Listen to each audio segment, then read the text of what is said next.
and within the context that we've all talked about it, things might get better, but nevertheless, there's that subconscious that folks have in reference to race that often comes forth in spite of whoever they are or wherever they are. Would that be a correct assessment? That's a very good assessment. As a matter of fact, we're going to have to stop, and let me encourage our audience to tune in again next week for another informative edition of Comments. Thank you, and good morning.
Okay. I'm all the water. So as long as you remember that, you ain't got nothing to worry Okay. Can I get a mic check from you, please? Okay. Yes, sir.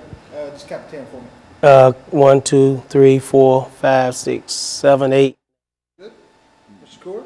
1, 2, 3, 4, 5, 6, 7, 8, 9, 10, 11, 12, 13, 14, 15, 16, 17, 18, 19, 20, 21, 22, 23, 24, 25. That's good. All right. All right. Coach had to count to 10. Huh? Coach had to count to 20 trying to head. find out something for the Coach cool. had to count. I always do. The Lord is my shepherd. I shall not want. Let me get that straight. But yeah, this will be fast. We should this is the second of 5 that we have today, so we got to be out here by 2:30. I've got to leave by 2:30.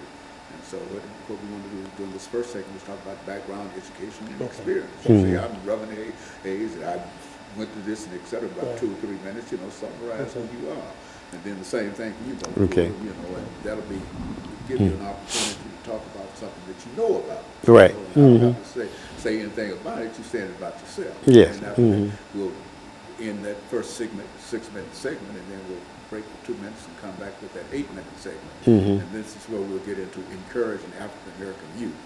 Some of the things that we have to do in order to encourage and make mention to the fact of all of the killings and everything that's going wrong, et cetera, et cetera. Just sociologically and what they need to do and what they are not doing and et cetera. And then we'll come back after that 8-minute segment with that 10-minute segment and deal with young gentlemen. Okay. Seeing both y'all know how you want to run that, and some kind of things you want to say and talk about your meetings and what you're trying to do, and encouraging people to come out and et cetera. Okay? So that'll be it. Yeah. So now just watch me and don't move that chair, because when you move the chair, the camera follows you. Okay. So the camera follows.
Thank you and welcome to the show this morning. The topic this morning is encouraging African American youth. And we're fortunate to have with us 2 persons to talk about some of the challenges that we face today dealing with not only African American youth, but our youth in general. But we are especially concerned with African American youth during this particular show. And first of all, let's see if we can have you, Reverend Hayes and Brother Cool, to give us some information about your background, your education, and some of your experiences and what really brought you to us this morning. Let's start with you, Reverend Hayes, and then we'll continue with you, Brother Cool. Thank you. One of the things that I've been attended Tennessee State University after graduating from the Great Pearl High School. Attended Vanderbilt Divinity School and Gammon Theological Seminary, where I obtained a Master's of Divinity degree. I also been a youth coach from the time I was like 18 years old. For many years, I coached Little League baseball. We won a lot of ball games. I also coached Little League football, and I coached the basketball team. Youth at that time at Gordon Memorial Church. So I've been in coaching for a long time as far as youth was concerned. So I've been able to put back a little bit with a lot of youth. And so you're very familiar with some of the problems that we are talking about and some of the challenges that we have to face dealing with young people. Is that what we're saying? It is, because back in when I was coaching, it was a little bit different. You could you know, be a little bit tougher on kids. Nowadays, it's more challenging because everything is kind of up in the air. Kids are not getting the same motivation and instructions that they used to get. And so now we have to kind of take a step back and go back and try to make sure that we are giving our youth opportunities to succeed in life. And Brother Cool, let's look at your background, your education, some of your experiences doing this particular segment. Well, Reverend Haney, I want to thank you for having me here today. My name is Richard Coor. I'm a native Nashvilleian. I attended the public high schools here in Nashville. Went on to get my undergraduate degree from Fisk University. Did graduate study at Tennessee State. Former teacher for 40 years in Metro Public High Schools. Was head football coach at East High School, head football coach at Whites Creek High School, and I coached various other sports. And I'm very concerned about our youth today, and so that's why I'm especially happy to be here to talk about some of the issues that's happening in our community. Okay, I'm married, have one son, and 2 lovely grandkids, and both of those kids attend Gower Elementary School. Very good. You know, Brother Hayes, I think that when we talk about the activities that the two of you have been involved in, these are activities that bring you almost in intimate contact with young people. Right. You see, not only African American youth, but young people in general, especially talking about coaching young people, and et cetera. And so I think that within that context, we should have quite a bit of information in terms of what are some of the issues that these young people face today, and how we might be able to deal with some of these issues. Because I think that being a football coach, a baseball coach, and Brother Richard Cool, you've been all kind of coaches for many years. And I think that you bring just a wealth of information and knowledge in terms of how to deal with these young people, what we call African American youth. But I think that we all understand that all youth essentially are the same. See, and the only reason we're talking about African American youth is simply because it appears that we have so many problems dealing with our young people. You know, you turn on the television set every morning to get the news, and you find that there's killing and et cetera. And so that's what we're trying to do today. Well, you know, there's various factors that fall into that situation where our youth is heading today, and maybe we can talk about some of those topics and help improve the young men in our communities. Very good. And what we're going to do, we're going to take our first commercial break, and then we come back with an 8-minute segment. And that will give us an opportunity to look down deep into some of the challenges that you have. I mean, some of the experiences that you've had on the playing field, in school, and et cetera, and perhaps use that as an example of how we might be able to sort of broadcast this information, knowing that nothing that we're going to say here is new. We've all heard this before and et cetera, but nevertheless, we appreciate hearing it again. And so what we're going to do, we're going to take our first commercial break, and we'll be back with our audience following this very, very short commercial break.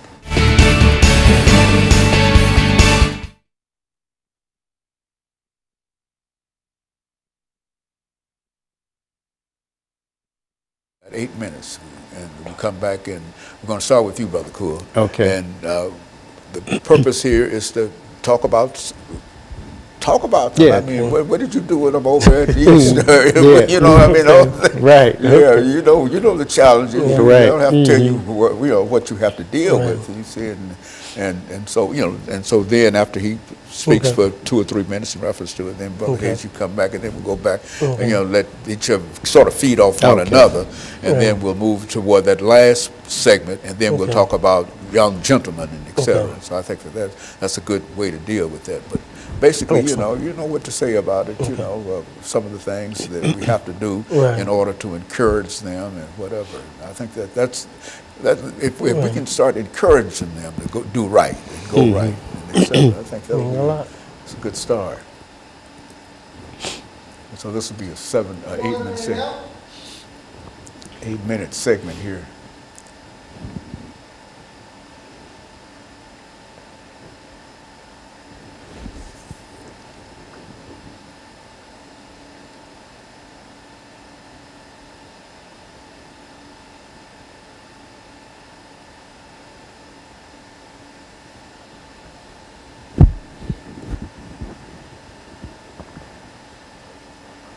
Seconds.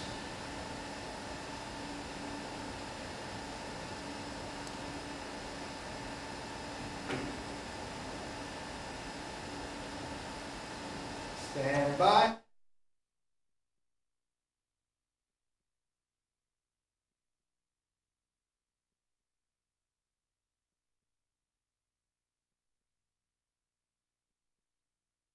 Thank you and welcome back to the second segment of the show for today.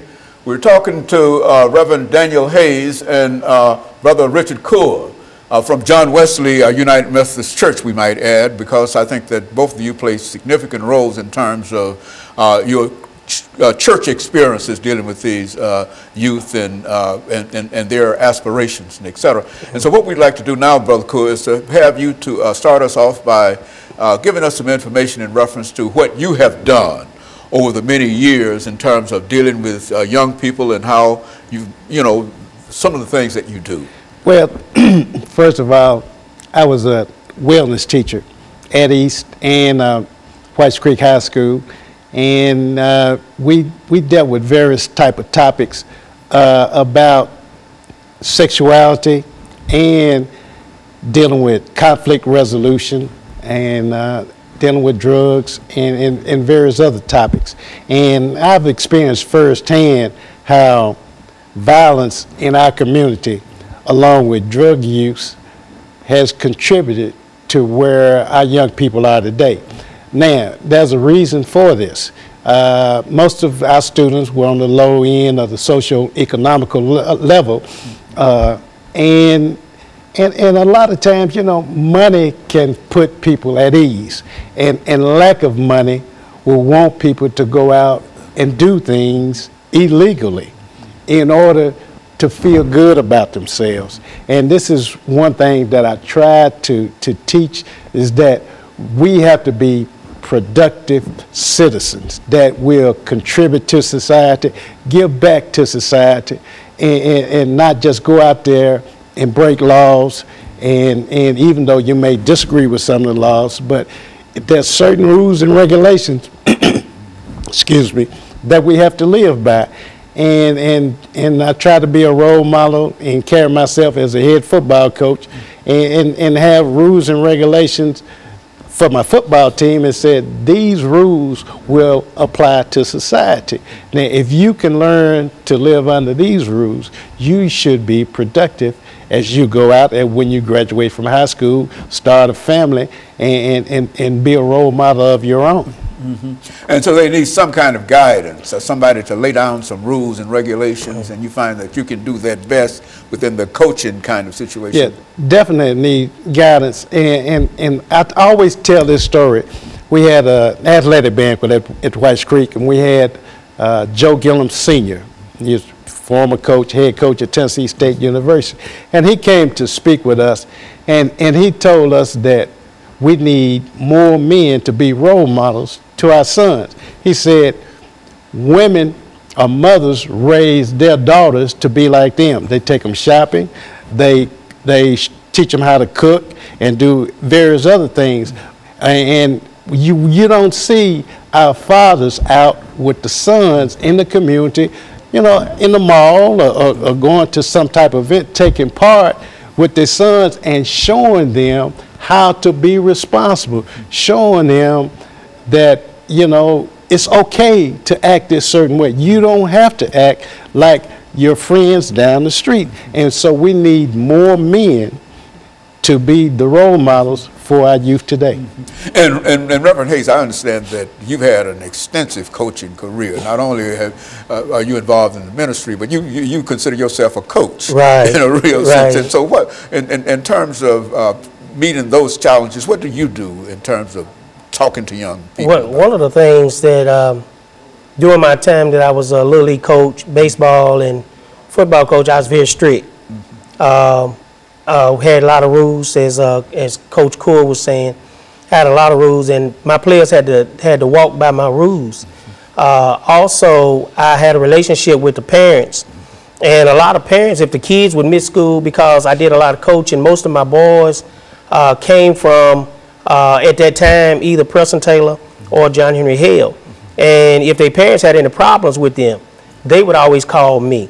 And I was able to set a lot of them straight, and a lot of them are doing a lot of good today.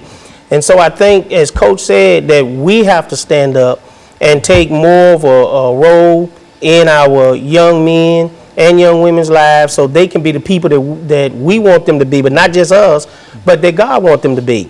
And so that means we have to be tough sometimes. And we have to have some rules and some regulations to say, this is what we expect of you. And that's what I did in coaching. I expect to win. I mean, Coach Core was one of the greatest football coaches in high school. And so in Little League, I felt I was a great coach. And I was good because I didn't believe in losing. But at the same time, I believed in pushing those kids to be the best that they could be. And so in a real sense, they live by example. I mean, if they can see a good example, then they are more than likely to follow it. Is that what we're saying? Yes, most definitely. You have to have a role model that people look up to. And on the way over here, I was just thinking about, sometimes we look at the wrong role models, and I look at a guy like Puff Daddy, whatever his name. You see, when he goes out into the business world, he has a shirt and tie and a suit on, even though, you know, he may put out various other type music. But you see, in order to him to be successful, he have to be a certain way. We can't live in a bubble or a vacuum.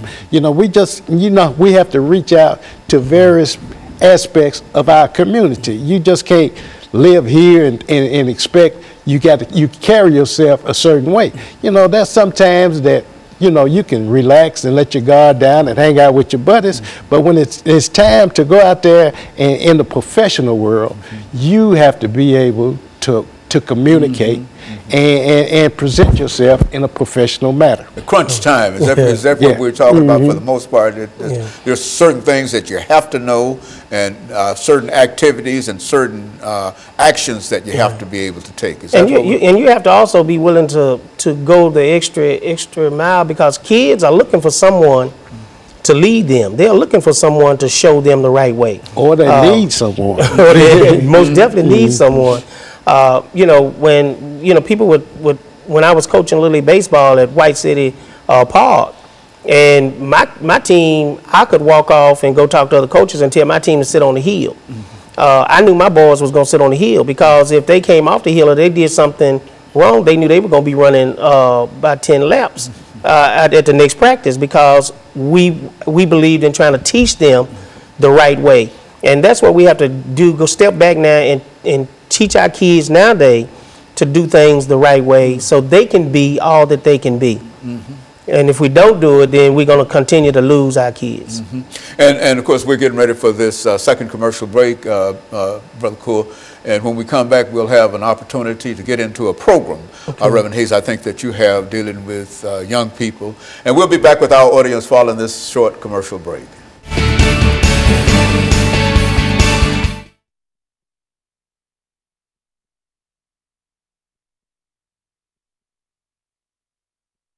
What, young gentlemen, and this is a 10-minute segment, so you take about 3 or 4 minutes to talk about that program itself, about how, you know, its conception and et cetera.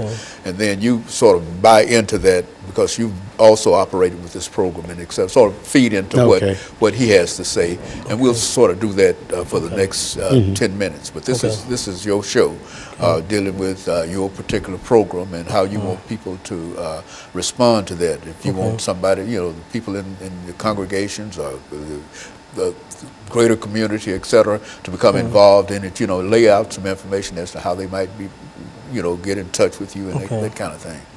And so I think that we'll do that. And so this is the young gentleman part of the program. As a matter of fact, I can remember we did a whole show on young gentlemen at one time, and that was a lot of excellent. That's the same program. Yes. I thought that was the same program. Yeah, just revitalized and certainly it's the same program because it's the same problem. Right. Yes, the same problem. Yeah, so this is a young gentleman. Yeah, you can just, how you started the program and, give us a full story in reference to it, and you help him along with it, and then, so we've got 10 minutes here, back and forth here. But I think this is basically what we wanted to try to achieve with this. 30 seconds out.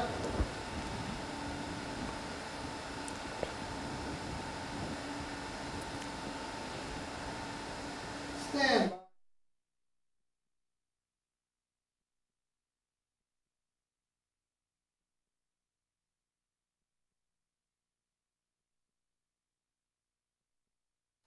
Thank you and welcome back to the final segment of the show for today. The topic today is encouraging African American youth, and we're talking to Pastor Daniel Hayes and Brother Richard Core from John Wesley United Methodist Church. And of course, I think that Reverend Hayes has a program that he has developed in reference to efforts to encourage young African Americans. So let's start off with you, Brother Hayes, by having you to give us some information in reference to the conception of your program and anything that you'd like to deliver in reference to that, and Brother Cool will help develop that. One of the things, several years ago, I looked into a program of turning boys into gentlemen. We seem to be losing that. That gentleman way, yes, and making sure that our kids know the yes ma'ams and the no sirs and thank you, and know how to dress, how to pull their clothes up, how to eat with the correct silverware and things like that. So I looked at a program that I wanted to make sure that would I felt that would touch our kids' life, and it is called Young Gentlemen. And this program is to turn boys into young, not just men, but gentlemen. So they would know how to carry themselves, know how to act, and know how to respond to all things in life. And I feel that it would take them a long way. I talked with Coach Core, who is the president of the United Methodist Men at John Wesley United Methodist Church. And what better organization that can come together and embrace boys and help them to become the men that they can become.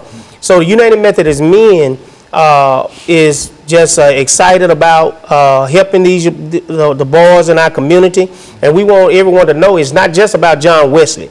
Anyone can bring their boys from the ages 6 to 15 to join the Young Gentleman Ministry at John Wesley. They don't have to be a member. We just want them to be part of the ministry so they can grow, and parents can see a difference in their children. They can see a difference in their young boys, and they can see how they will change in life. They won't have to worry about them wearing their pants down. They don't have to worry about them having guns all the time. They won't have to worry about them using language that is inappropriate. So those are some of the things that we want to make sure that our young men are learning. And Coach Core and the other United Methodist Men have embraced it and are doing an excellent job. And at our last meeting, our first meeting, which was last month, we had 9 men to show up, and I just thought that was great. Very good. Brother Core. Okay, when Pastor Hayes came to our Methodist men's meeting and presented this proposal to us, that just got me to thinking about, back several years ago during the summer, I used to work for the Mayor's Youth Patrol and Urban League. And I got thinking about, boy, what a great way that we can teach job readiness skills, because a lot of our young people do not have those skills. Also, conflict resolutions, and just various topics that young men need to know right now.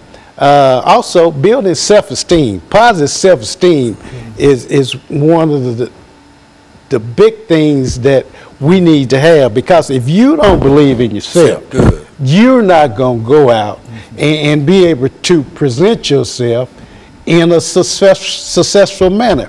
And so I said, wow, we can do this, and also teach our young people, our young men, personal hygiene, how as they grow older, they go through different type of changes throughout the body, and they have to do certain things. So all of this fits right into what we were doing with the Urban League and the Mayor's Youth Patrol, and also showing them how successful work. You know, you build on success. If you're successful in working, you know, you're going to be successful in life. And you have to just keep right on building. Now, if you're not successful, there's another way of doing it. You can fake it till you make it. You know, you can pretend that you are successful. Just go ahead and finally when pieces start falling together, and you say, boy, I did it. I did it the right way. You know, you can go ahead and make it throughout life. You know, each time that we talk about this as a topic, I like to raise the question in terms of educational, not only educational, but job opportunities for many of our young people, which is to say that we have a large unemployed area of young people. And do you think that it would be cost effective in a real sense for the government, either city government, national government, or whatever, to provide some kind of jobs for some of these young people? I think that would always be great, because it teaches them as youth how to start working, and it builds a character in them that when they go out, they know that, hey, I'm becoming a man. I can work. I got to earn my way. And so, yes, it teaches them, and it embraces them to be on a workforce, not just out there doing something to make some money or to ease some money out of something else, but here they are working, earning. Here they are being respectful. Here they are saying that I am somebody and I'm doing it the right way. And it makes everybody proud when we see our kids doing it the right way, when we see them learning, when we see them earning, and when we see them saying, I can be all that I want to be and all that God wants me to be. That's what we're trying to do. And so I'm just thankful for the men at John Wesley for the effort that they're putting in this and trying to embrace our youth and want to see them become the best young men around. Well, on dealing with jobs, you know, it's one thing that I'm looking at is that under President Obama, he had some various policies that he wanted to get through, but because of obstruction during his presidency, he wanted to create more jobs and for the inner city infrastructure and so forth. By creating more jobs to rebuild our infrastructure and doing everything else, we'll hire more people. And also, you see that people want to cut taxes. Now, back in the 60s and 70s, we had a program called the CETA program, where various youth, if they had to fit a certain category, had summer jobs. And we got those young people from the various schools, but they don't do it anymore. And I think that's one thing that you're leading up to, is that we don't have the jobs in the black community. That's why the unemployment is very high in our community. And I think one of the things that happened is that they said the federal government didn't have any money. I remember back around in the mid-90s, we had a discussion with one of the teachers. I had a discussion with one of the teachers at Whites Creek. And he was complaining about paying too much taxes. And And you know, taxes, some of the taxes that we use will go toward providing jobs for our young people. And I looked at them and I said, look, that's the last thing on my mind. I don't worry about paying taxes. I'm happy I have a job. Now, I know that some of these taxes that I pay is going to go back and help people who are less fortunate. So the amount of taxes I pay doesn't matter, and it's not hurting me anyway. They just thought the tax rate was too high. And so those type of things, you know, if we can go back and provide jobs for young people in all the communities, it's going to make a better place for everyone. That's why we say it's more cost effective to provide them a job than to send them to prison. Right. Because if you send them to prison, you know, I think they talk about $50,000 a year to house a prison, et cetera, and you could take $5,000 of that money and save a youth, you see. And so, but that's what I wanted to get across today, to have the two of you talk about some of the challenges that our youth are facing and how we might be able to encourage them. And I think both of you have laid out some good programs in reference to what can be done. It's things that we've done prior to this time, but now it seems that it's no longer important that we do so. Then also, we need to bring back vocation. Okay, and let me, and I think that this is about all that we have for today. And let me encourage our audience to tune in again next week for another informative edition of Comments. Thank you and good morning.